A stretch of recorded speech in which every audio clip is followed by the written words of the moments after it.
प्रज्ञा को रील्स बनाने का बड़ा ही क्रेज है और वो दिन भर रील्स बनाती रहती है। खाते पीते घूमते फिरते घर में कॉलेज में रील्स बनाने के कारण प्रज्ञा पूरे कॉलेज में हाईलाइटेड है। जहां उसकी रील्स सभी को पसंद आते हैं, वहीं मनीषा चिंता में डूबी रहती है। एक रोज जब खाते हुए प्रज्ञा रील्स बना रही होती है, तब मनीषा कहती है, 1 मिनट भी चैन नहीं है इस लड़की को। ये नहीं कि खाना तो आराम से खा ले, लेकिन नहीं, अरे थोड़ी देर रील्स नहीं बनाओगी तो आसमान नहीं टूट पड़ेगा। अरे मम्मी, इसी को तो कहते हैं डिटर्मिनेशन। तुम नहीं समझोगी ये सब। भगवान, इस लड़की को सद्बुद्धि दे। जब देखो तब टेढ़ा बाका मुंह बनाती रहती है। मनीषा की बात का प्रज्ञा पर जरा भी असर नहीं होता और वो खाते खाते रील्स बनाती रहती है। दिन बीतने लगते हैं और देखते देखते प्रज्ञा का कॉलेज भी खत्म हो जाता है। आए दिन कोई ना कोई मनीषा को प्रज्ञा की शादी करवाने का सुझाव दे जाता है। सब ठीक ही कहते हैं, प्रज्ञा की शादी कर देनी चाहिए। अपने घर के काम काज में व्यस्त हो जाएगी तो खुद ही ये रील्स और नाच गाना बंद हो जाएगा। मनीषा और प्रेम प्रज्ञा के लिए एक अच्छा लड़का ढूंढने लगते हैं और तभी विकी का रिश्ता प्रज्ञा के लिए आता है, जिसने प्रज्ञा को उसकी रील्स देखकर पसंद कर लिया था। अगले दिन विकी अपने माता पिता के साथ प्रज्ञा के घर पहुंच जाता है और प्रज्ञा साड़ी पहने हाथों में चाय की ट्रे लिए उनके सामने आती है। जब विकी को पसंद है तो हमें भी बहू पसंद है। बहन जी, आप बारात की तैयारी कीजिए। एक बार लड़का लड़की अकेले में बात कर ले तो अच्छा रहेगा। हाँ हाँ, क्यों नहीं। मनीषा विकी को प्रज्ञा के कमरे में भेजती है, जहां प्रज्ञा पहले से ही रील्स बना रही होती है। तभी विकी कहता है, आ गए आपके साजन जी। हमारे साथ ये रील्स कंप्लीट करती तो और भी अच्छा रहता। अच्छा जी, अब आ ही गए हैं तो बना ही लेती हूँ आपके साथ। दोनों मिलकर रील्स बनाते हैं। जब वी मीट और तुरंत पोस्ट भी कर देते हैं। फिर विकी कहता है, जब आप साड़ी में चाय लेकर आई तब मुझे लगा कि कहीं मैं गलत घर में तो नहीं आ गया। अब सही है। दोनों की शादी पक्की हो जाती है और शादी के दिन भी प्रज्ञा रील्स बनाने से चूकती नहीं। यहाँ तक कि बारात के समय भी नाचते हुए रील्स बनाती है। सभी लोग प्रज्ञा की तारीफ के पुल बांध देते हैं और प्रज्ञा नाचती गाती अपने ससुराल चली जाती है। सब कुछ अच्छा चल रहा होता है। प्रज्ञा यहाँ भी दिन भर हर चीज की रील्स बनाती रहती है।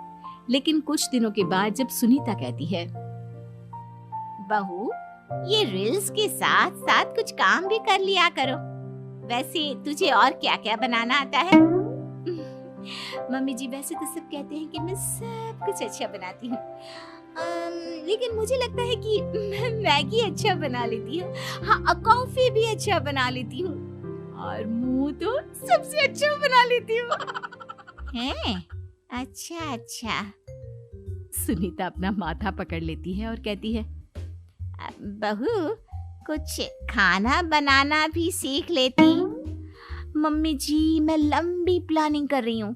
जल्दी ही मैं इतनी फेमस हो जाऊंगी कि मुझे पैसे मिलने लगेंगे। हम दोनों सास बहू राज करेंगे, राज। नौकर काम करेंगी और लोगों की तो लाइन लगेगी हमसे मिलने के लिए। तेरा दिमाग खराब हो गया है क्या बहू? हंसी मजाक तक ठीक है, लेकिन इस तरह घर नहीं चलते। जितना जल्दी हो इस घर के तौर तरीकों को सीख लो। प्रज्ञा मुंह घुमाकर चली जाती है और तुरंत उसी वक्त एक रील बनाती है। ये देख सुनीता का गुस्सा 7वें आसमान पर चला जाता है और विकी के घर आती ही सुनीता उसे सब कुछ बताती है।